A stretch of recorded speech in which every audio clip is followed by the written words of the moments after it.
So, this is the place. Ito po yung Hinan Resorts dito po sa Bohol. So, dati po walang katao-tao dito. Pero ngayon, tingnan nyo, ang dami na siyang tao. Yan. Pero, napakaganda naman ng dagat. Ayan. Puting-puti yung buhangin. Ayan, kita mo yun. Oh, ano ba yun? Anong tawag nun? Ayan, nakikita nyo ba yun? Ayan. So, ayan, sa mga naghahanap ng mapupuntahan, sa mga nais mag-explore ng Bohol. So, ito yung place. Tayo dyan, baka away tayo.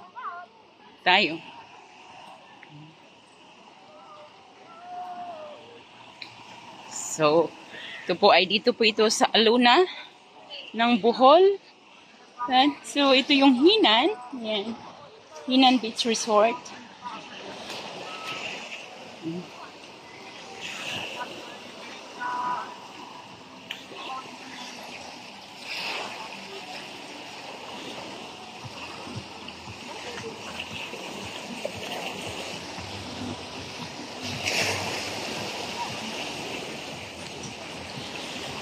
Ang init. Yan yung araw.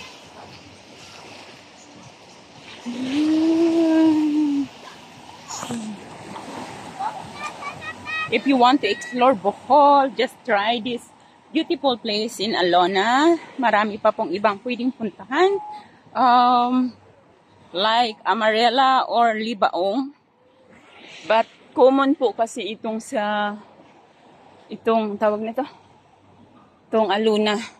Sa tapos pinaka-common, kaya ito po talaga ang kadalasang dinadayo ng mga turista. Ayan.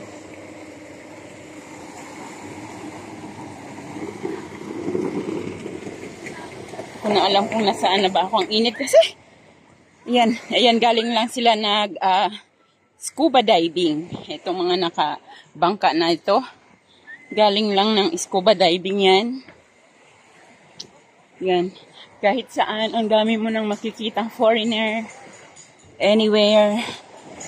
Dami na talagang turista. Sabi nila, lalo na daw pagdating ng February, mas dumadami yung tourist.